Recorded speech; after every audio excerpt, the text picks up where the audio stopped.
জীবনে আপনি যত ভেবেই সিদ্ধান্ত নেন না কেন, যত চিন্তা করেই সিদ্ধান্ত নেন না কেন, আপনি একদিন গিয়ে বুঝবেন হয়তোবা আমার সিদ্ধান্ত নেওয়াটা ভুল হয়েছিল।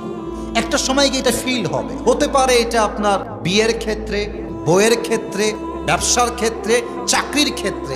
আপনার একটা সময় গিয়ে মনে হবে যে ইস, হয়তো সিদ্ধান্তটা আমার ভুল ছিল।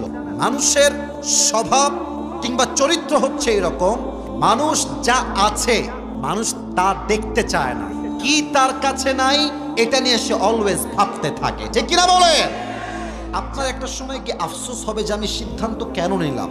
তো অনেকে আফসোস করছেন যে কেন সায়েন্স নেই নাই, কেন আর্ট নিলাম, কেন ব্যবসা আগে শুরু করলাম না, কেন আমি এই মেয়েকে বিয়ে করলাম, কেন আমি এই বউকে সিলেক্ট করলাম আমার বউ হিসেবে, আমি তো ভুল করেছি। এই সব পরিস্থিতিতে একটা কথা মাথায় রাখবেন, ব্রেইন হ্যাজ টু বি কুল। একদম ঠান্ডা রাখবেন, অস্থির হবেন না। অস্থির হলেই আপনি জীবন যুদ্ধে হেরে যাবেন। ওয়ামাই ইয়াতাওয়াক্কাল আলাল্লাহি ফাহুয়া হাসবু।